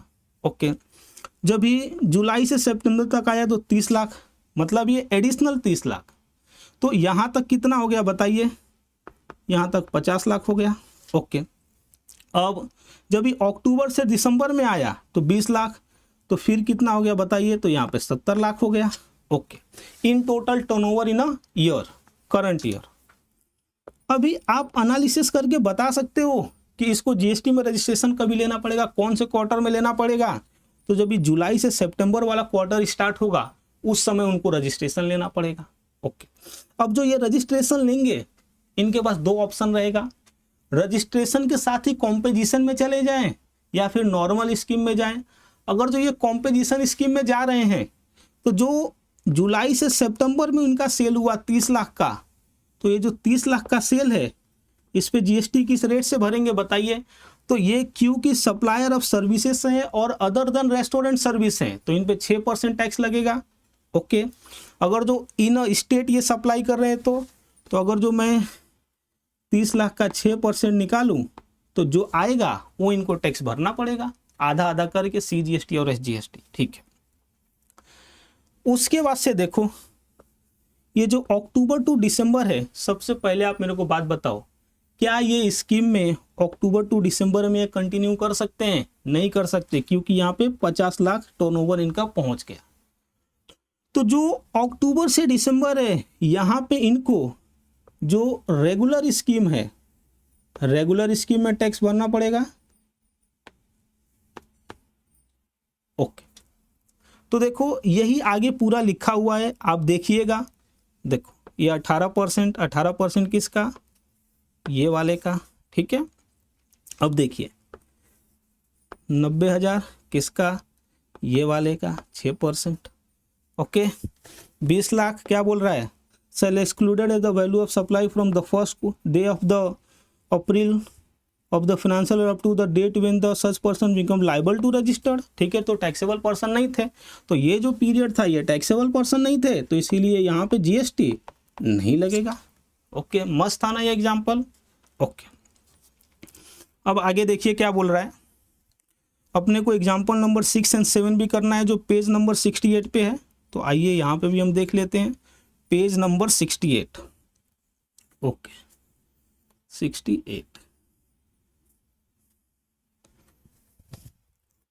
6 और 7 क्या बोल रहा है कि a person availing composition scheme during the financial year cross the turnover limit of 150 lakhs on 9th of December. Okay, 9th of दिसंबर को इनका टर्नओवर जो था वो एक्सीड कर गया, ठीक है। The option availed sale lapse from the date on which his aggregate turnover during the financial year exceed 150 lakhs, that is 9th of December in this case. तो 9 ऑफ दिसंबर के बाद से जब इनका टर्नओवर एक्सीड हो गया तो इनको नॉर्मल रेट से जीएसटी पे करना पड़ेगा, नॉर्मल स्कीम में जीएसटी पे करना पड़ेगा, क्योंकि उस दिन ये जो स्कीम है उससे इनएलिजिबल हो जाएंगे। ओके, क्वेश्चन नंबर 7 क्या बोल रहा है, example number 7। A dealer Kishori Lal and sons has 2 office in Delhi and is eligible for the composition levy under section 10 subsection 1। If Kishori Lal and sons opt for the composition scheme under section 10 subsection 1, both the offices should pay tax under the composition scheme and abide by all the condition as may be prescribed for the said composition scheme। सही बात है। Okay, तो ये तो मैंने करा दिया example, तो ये जहाँ पे जो था मैंने करा दिया। अब आगे बढ़ते हैं। अब देखो additional point and procedural requirement for composition scheme. तो ये जो इनएलिजिबिलिटी थी, इनएलिजिबिलिटी भी आपको सिखा दिया। अब आगे हमको क्या करना है, आगे कॉम्पोजिशन स्कीम के बारे में और हमको नॉलेज लेना है और हमको जानकारी लेना है। तो आइए देखते हैं यहाँ पे क्या क्या लिखा है, मज़ा आएगा। तो सबसे पहले क्या बोल रहा है कि जो कॉम्पोजिशन डीलर है वो टैक्स नहीं कलेक्ट कर सकता।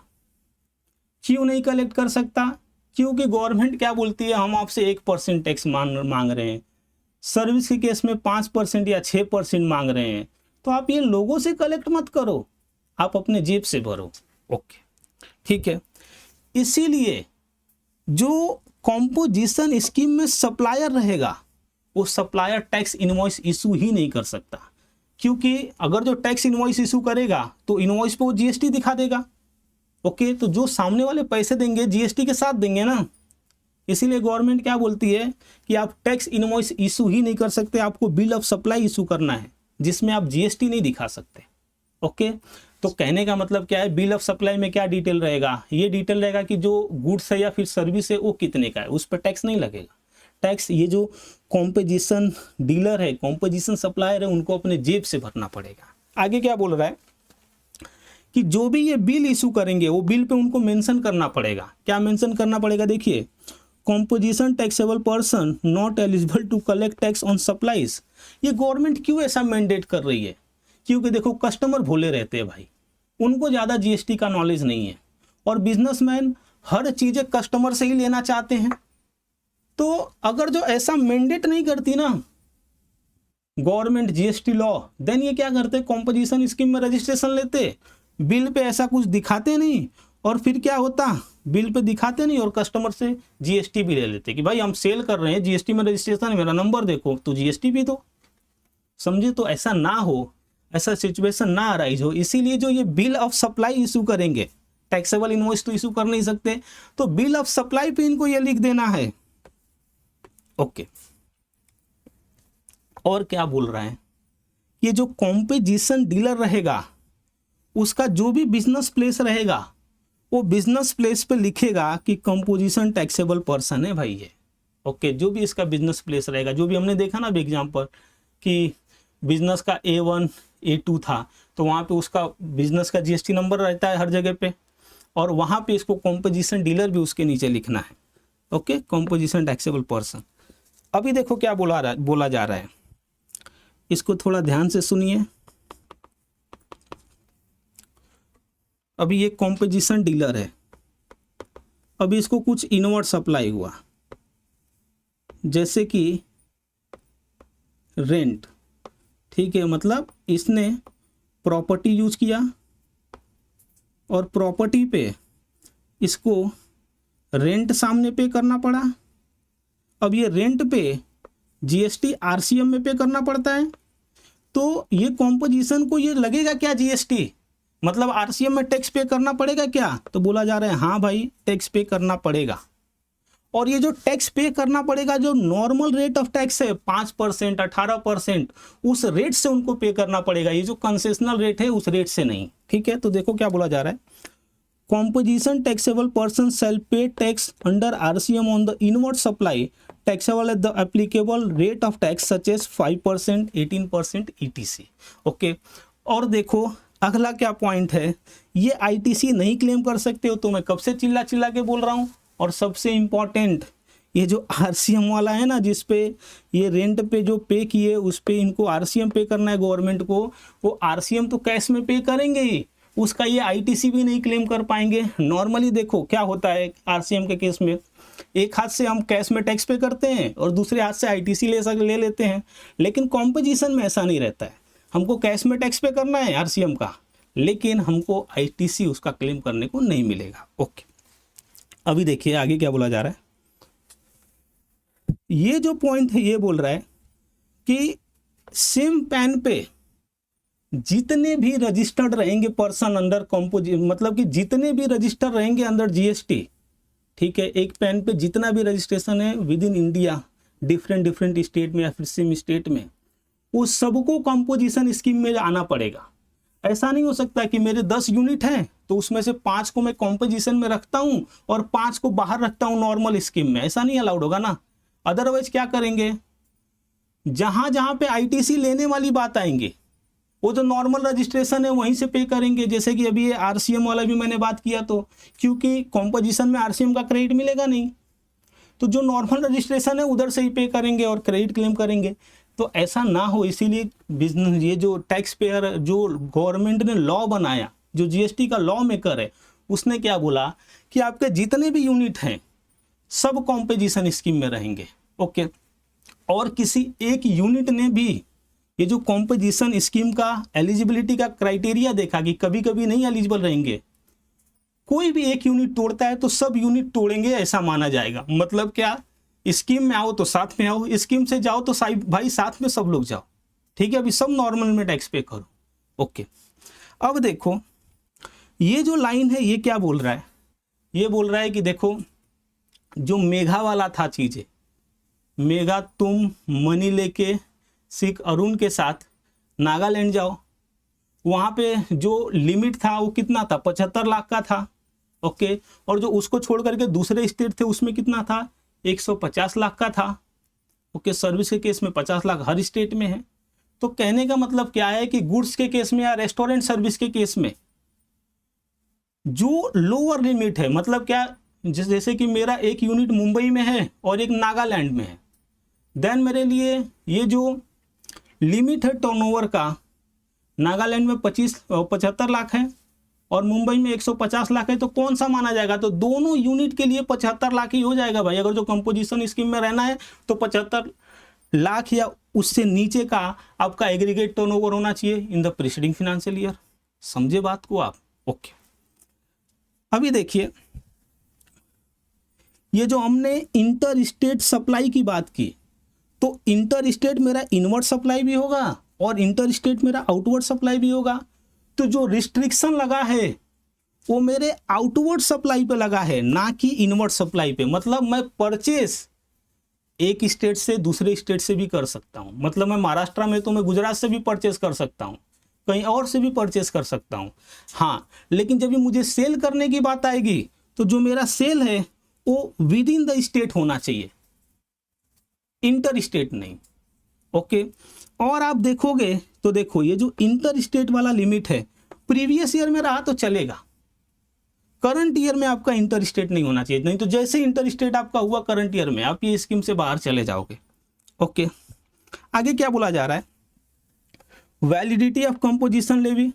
ये कंपोजिशन लेवी की वैलिडिटी क्या है, तो देखो अगर जो जब तक आप कंडीशन सेटिस्फाई कर रहे हो तब तक आप ये कंपोजिशन लेवी में, कंपोजिशन स्कीम में रह सकते हो। ठीक है, आप खुद से विड्रॉ भी कर सकते हो।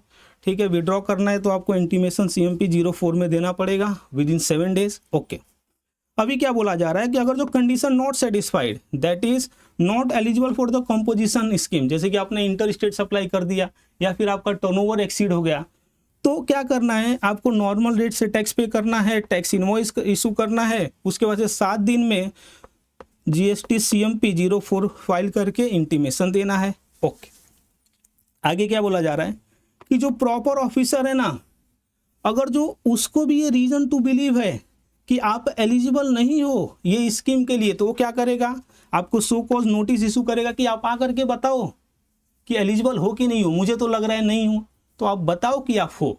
ओके, उसके बाद से क्या करेगा, 30 दिन में ऑर्डर इशू करेगा। अब ऑर्डर में 2 चीज़ हो सकता है कि भाई ये स्कीम से निकल जाओ, आप नहीं एलिजिबल हो, या फिर आप ये स्कीम में बने रहो। और मैं बता दूं, अगर जो यहाँ पे नोटिस आया और असेसमेंट हुआ और मालूम पड़ा कि भाई आप दिसंबर तक कंपोजिशन में हो और आप अक्टूबर में ही इससे निकल गए थे, देन अक्टूबर से दिसंबर का जो सेल है ना, उसको नॉर्मल रेट से टैक्स लगा सकता है ये। तो थोड़ा ध्यान दीजिएगा, जब आप कंपोजिशन स्कीम से एलिजिबल नहीं रहते हो उस समय से तुरंत निकल जाने का, नहीं तो नॉर्मल रेट ऑफ टैक्स लग जाएगा। और अब बताओ, बाद में नॉर्मल टैक्स लगेगा तो जिन सप्लायरों को आप गुड्स बेचे हो और जिससे 1% कलेक्ट करके टैक्स पे कर दिए, उन लोग से आप दूसरा टैक्स ले सकते हो क्या? 17%। नहीं लोगे तो आपके जेब से भरना पड़ जाएगा। तो इस बात को बहुत ही ध्यान से समझिएगा कि कंपोजिशन स्कीम कोई मजाक नहीं है। जहां पे आप एलिजिबल नहीं हो तुरंत निकलो, नहीं तो आपको हालत खराब हो सकता है अगर गवर्नमेंट ने पकड़ लिया इस चीज को तो। ओके, अब देखिए ये एक बड़ा ही इंपॉर्टेंट डिस्कशन है, बड़ा ही इंपॉर्टेंट। मैं क्यों बोल रहा हूं? क्योंकि ये चैप्टर्स में मैंने आपको, मतलब ये जो मेरा टॉपिक है कंपोजिशन स्कीम, बहुत जगह पे अलग अलग आपको बातें बताया। अब वो सभी बातों को मैंने यहाँ पे लिख दिया है। ये जो बातें हैं बहुत ही इंपॉर्टेंट है, तो देखो एक एक करके देख लेते हैं। तो हमने क्या बोला, नॉन टैक्सेबल सप्लाईज। तो जो नॉन टैक्सेबल सप्लाईज है, alcoholic liquor for human consumption या 5 पेट्रो प्रोडक्ट, वो करंट ईयर में नहीं अलाउड है भाई। प्रीवियस ईयर में रहा तो चलेगा, करंट ईयर में आपको सुधर जाना है। मतलब जब भी आप कंपोजिशन स्कीम में आ गए उस समय पे आपको नॉन टैक्सेबल सप्लाई नहीं करना है। ओके, अब ये जो इंटर स्टेट आउटवर्ड सप्लाई है, ये इसके बारे में तो बहुत से अच्छे से हमने चर्चा किया। ये करंट ईयर में नहीं अलाउड है, प्रीवियस ईयर में आप किए रहोगे तो भी चलेगा। ओके, अभी क्या बोला जा रहा है, इंटर स्टेट इनवर्ड सप्लाई। तो जो इनवर्ड सप्लाई है ये करंट ईयर में भी अलाउड है, प्रीवियस ईयर में भी अलाउड है। अभी देखो important one, manufacturing of goods notified under section 10 subsection 2 clause ई। समझे, वो जो ब्रिक्स था, उसके बाद से क्या था, ब्रिक्स था, उसके बाद से पान मसाला था, एरिएटेड वाटर था, ओके, आइसक्रीम था। वो वाला जो मैन्युफैक्चरिंग में पर्सन इन्वॉल्व है, करंट ईयर में रहा तो भी नहीं अलाउड है, प्रीवियस ईयर में रहा तो भी नहीं अलाउड है। मतलब अगर जो पिछली बार आप आइसक्रीम के मैन्युफैक्चरिंग में थे और करंट ईयर में सोच रहे हो कि मैं ये स्कीम में आ जाऊं, तो आप नहीं आ सकते, आपको 1 साल और रुकना पड़ेगा। जब तक आपके प्रीवियस ईयर में ये manufacturing of section 10 subsection 2 clause ई के आइटम्स रहेंगे, आप नहीं आ सकते। ओके, आपको उससे दूरी बनाना पड़ेगा तो ये स्कीम में आओगे। ठीक है, तो ये दोनों साल में नहीं अलाउड है, करंट ईयर में भी और प्रीवियस ईयर में भी। ओके, अभी देखो trading of this specified goods current year में एंड प्रीवियस ईयर में दोनों अलाउड है। मैन्युफैक्चरिंग पे रोक है, यहाँ ट्रेडिंग पे नहीं। अभी देखो सर्विस थ्रू ईसीओ, जिस ईसीओ को टीसीएस डिडक्ट करना है अंडर सेक्शन 52, तो करंट ईयर में नहीं अलाउड है, मतलब ऐसे ऐसे सर्विस किए रहोगे तो कॉम्पोजिशन नहीं ले सकते। हाँ, लेकिन प्रीवियस ईयर में करे होगे तो अलाउड होगा। ओके, गुड्स थ्रू ईसीओ जहाँ पे टीसीएस एप्लीकेबल है वो वाला अलाउड है भाई, बस सर्विस पे रोक है। ये वाला तो मैंने आपको पहले ही बता दिया था। तो यहाँ पे आकर के मेरा ये जो डिस्कशन है साहब ये ख़त्म होता है कॉम्पोजिशन स्कीम पे। कैसा लगा अच्छे से बताओ। तो क्या मैं आपको छोड़ दूँ अभी? बिल्कुल नहीं। जो हमारे सम्स सॉल्व करने हैं वो भी तो कराऊंगा ना। आपको बोला था कि जितने भी मॉड्यूल्स में एग्जाम्पल से वो कराऊंगा, जो भी इलस्ट्रेशन है वो भी नहीं छोड़ूंगा। तो अभी जो टेस्ट योर नॉलेज में सम्स है उसको कैसे छोड़ दूँ? ओके, तो बताइए कैसा लग रहा है ये लेक्चर? चीज़ें समझ रही हैं कि नहीं, मज़ा आ रहा है कि नहीं, लॉजिक समझ रहा है कि नहीं? देखो मैं बता दूं, मैं लॉजिकल इंसान हूं भाई। मैं बहुत रटने पे फोकस नहीं करता हूं। मेरा पढ़ाने का ऐसा तरीका है कि बच्चों को इस तरह से सिखा दो, लॉजिक दे दो ना भाई, तो वो जिंदगी भर कॉन्सेप्ट अपने साथ रख लेंगे। ये क्या बात हुआ, रटा दो। अरे रटाओगे तो 10 दिन बाद आप भूल जाओगे, 15 दिन बाद भूल जाओगे, उसके बाद क्या? ठीक है, तो आइए अभी जो भी सम्स है उस सम को भी हम सॉल्व करेंगे। तो मैं जाता हूँ टेस्ट योर नॉलेज में, पेज नंबर 80 से देखता हूँ किधर पे है। ओके, तो यहाँ पे आया मैं। तो 5 तक तो मैंने ऑलरेडी करा दिया है, जो मेरे पिछले 2 वीडियोज हैं इस टॉपिक पे, इस चैप्टर्स पे। अभी हम छठे सम से सॉल्व करें ना, स्टार्ट करेंगे। तो देखो छठा सम क्या बोलता है। सुल्तान एंड सन्स और पार्टनरशिप फॉर्म। तो सुल्तान एंड सन्स क्या है? पार्टनरशिप फॉर्म है, बेस्ड इन नागपुर, नागपुर में है ये लोग, Maharashtra. Is a wholesaler of taxable product P. तो ये क्या करता है? होलसेलर के बिजनेस में इन्वॉल्व है, जो टैक्सेबल प्रोडक्ट पी को सेल करता है, एंड प्रोडक्ट क्यू को एग्जेम्प्ट जो है उसको सेल करते हैं बाय वे ऑफ नोटिफिकेशन। और ये जो एग्जेम्पशन आया वो कहाँ से आया है? नोटिफिकेशन के थ्रू आया है। Okay, only with in the state of Maharashtra. और ये बेचारा बस महाराष्ट्र में ही सेल कर रहा है। Its aggregate turnover in the preceding financial year is 130 lakh.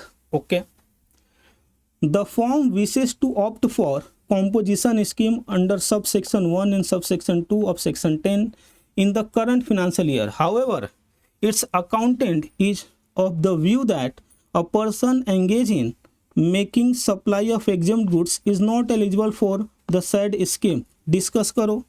ठीक है, आगे नोट में क्या बोलता है? Note, assume that the Sultan and Sons is not engaged in manufacturing of goods as notified under section 10 subsection 2 clause E. Okay, तो बता दो भाई कि ये जो अकाउंटेंट है वो बुद्धू है, इसको नहीं है इस कंपोजिशन स्कीम की समझ, कि वो बोल रहा है कि एग्जेम्प्ट गुड्स में आप डील करोगे तो आपको ये नहीं अवेलेबल है। आकर के ये लेक्चर देखे, उसको समझ जाएगा। ओके, तो कहने का मतलब क्या है? सुल्तान एंड सन्स एलिजिबल है। ओके, 7वां क्या बोला जा रहा है? A person availing composition scheme under subsection 1 and subsection 2 of section 10 in Haryana during the financial year crossed the turnover of 150 lakhs in the month of December. तो month of December में ये cross कर दिए 150 लाख के turnover को, तो उसके बाद भी ये एलिजिबल रहेंगे क्या? He will not be eligible, and because of that he should stop selling the goods under composition scheme. ठीक है, फ्रॉम दिसंबर से। ओके, तो जनवरी से इनको नॉर्मल करना पड़ेगा, अदरवाइज जो टैक्स के ऑफिसर को लग गया और सो कॉज नोटिस इशू कर दिया और ये मार्च तक कंपोजिशन में रह गया तो इनका हालत खराब कर देंगे। ओके, तो वही बोल रहा है, देखो, will he be allowed to pay the tax under the composition scheme for the reminder of the year, for the reminder of the year that is 31 March, please advise. तो इनको नहीं कर सकते क्योंकि इनका टर्नओवर दिसंबर में एक्सीड कर गया है। तो जनवरी से जो इनका सेल होगा उस पर जो नॉर्मल वे में जीएसटी भरते हैं 18%, 12%, 5%, 28%, अभी 28 का तो 40 हो गया है और 12 तो हट गया है। ठीक है, जो 12 में आइटम थे या तो 5 में चले गए हैं या फिर 18 में चले गए हैं। तो अभी वो आपके मॉड्यूल में चेंजेस नहीं आया, तो जब भी आएगा तो मैं उस पर भी वीडियो बना दूंगा। ओके, तो यहाँ पे देखिए क्या बोला जा रहा है, वो नहीं कंटिन्यू कर सकते भाई 31 मार्च को। आपको दिसंबर तक ही कंपोजिशन स्कीम के लिए एलिजिबल थे, उसके बाद आपको नॉर्मल वे में टैक्स का पेमेंट करना है। ओके, अब देखिए क्वेश्चन नंबर 7 क्या बोल रहा है।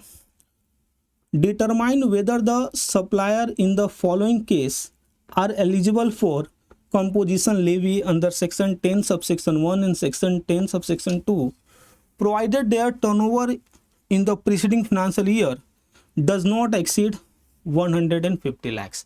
तो क्वेश्चन क्या बोल रहा है कि देखिए साहब, पिछली साल ना जो टर्नओवर था वो 150 लाख को क्रॉस नहीं किया, और बोल रहा है कि आप बताओ क्या ये जो पर्सन है ये कंपोजिशन स्कीम के लिए एलिजिबल हैं। तो देखो पहला क्या बोल रहा है, Mohan enterprises is engage only in trading of pan masala in the Rajasthan and is register in the same state.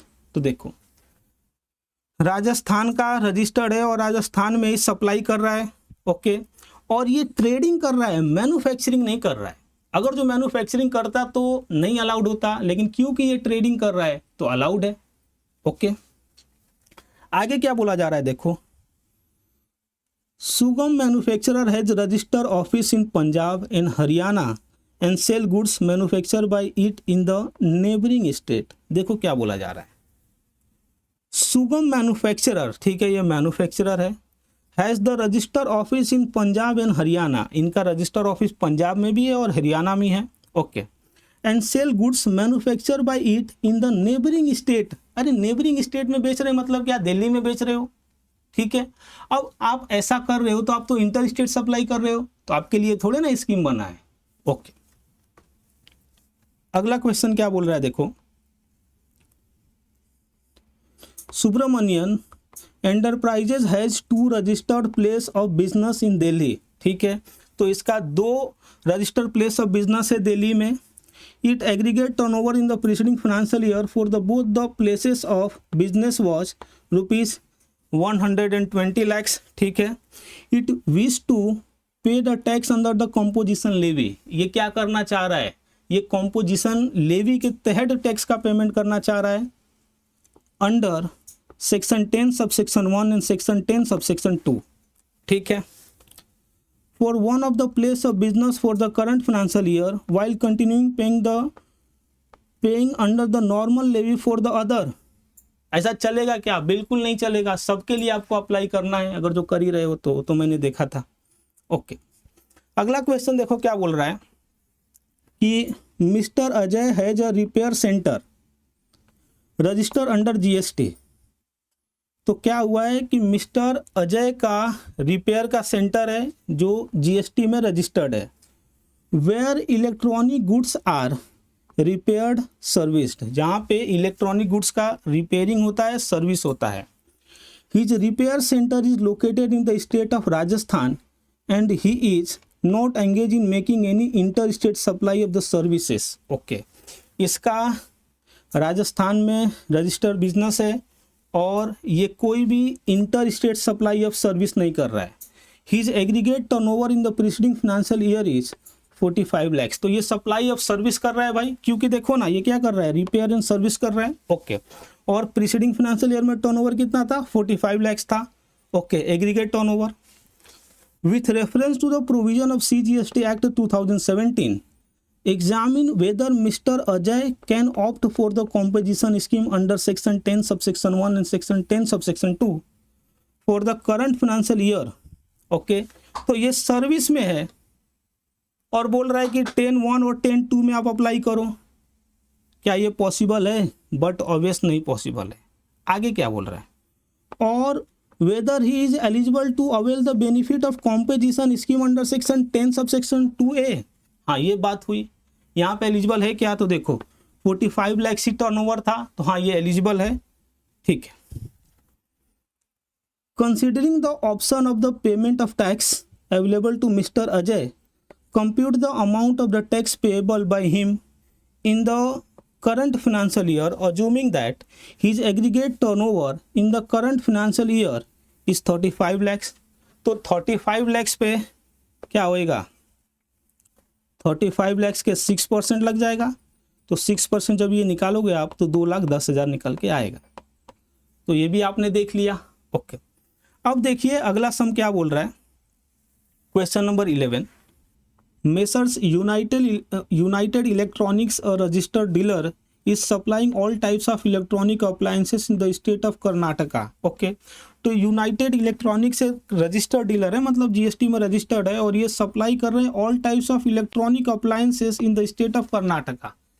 Okay, ठीक है। Its aggregate turnover in the preceding financial year by way of supply of appliances is 120 lakh. तो previous financial year में 120 लाख का इन्होंने cell किया है appliance का, ठीक है। तो सप्लायर ऑफ गुड्स है ये। The firm also expect to provide the repair and maintenance services of such appliances from the current financial year. और करंट फाइनेंशियल ईयर से ये क्या करना चाहते हैं, ये रिपेयर्स का भी सर्विस देना चाहते हैं अप्लायंसेस का। तो देखो ये गुड्स एंड सर्विस साथ में देना चाह रहे हैं, तो क्या अभी भी वो एलिजिबल होंगे रजिस्टर के लिए, ये क्वेश्चन आपसे पूछेगा।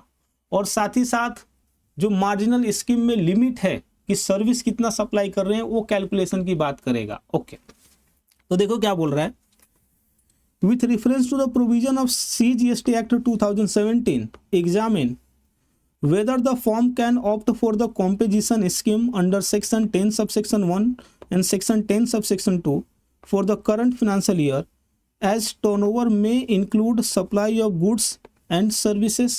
okay, तो क्या इसमें ये कर सकते हैं? हाँ, ये कर सकते हैं, क्योंकि जो सर्विस है वो मार्जिनल सर्विस है, ठीक है। अब मार्जिनल सर्विस मीन्स ये जो अप्लायंस का रिपेयर कराएंगे वो कितना तक होना चाहिए, तो वो कर सकते हैं एप्लीकेशन। तो देखो करंट ईयर में जो प्रीवियस ईयर का टर्नओवर ये है 120 लाख, तो उसका 10% निकालूं तो कितना आता है, 12 लाख आता है, या फिर 5 lakhs which ever is higher. Okay, तो 12 लाख। तो 12 लाख तक अगर जो ये सर्विस करते हैं sale during the current year, then वो कॉम्पोजिशन स्कीम में रह सकते हैं ऑफ गुड्स, जहां पे 150 लाख का लिमिट होगा। Okay, if yes up to what amount the service can be supplied, तो वो मैंने आपको बता ही दिया। ओके, अब यहाँ पे कुछ एमसीक्यू भी है साहब, आइए उसको भी देख लेते हैं।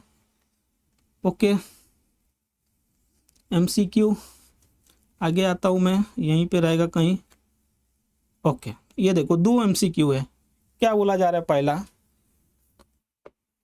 a registered person is not eligible for the compensation scheme even though his aggregate turnover does not exceed 150 lakhs in the preceding financial year।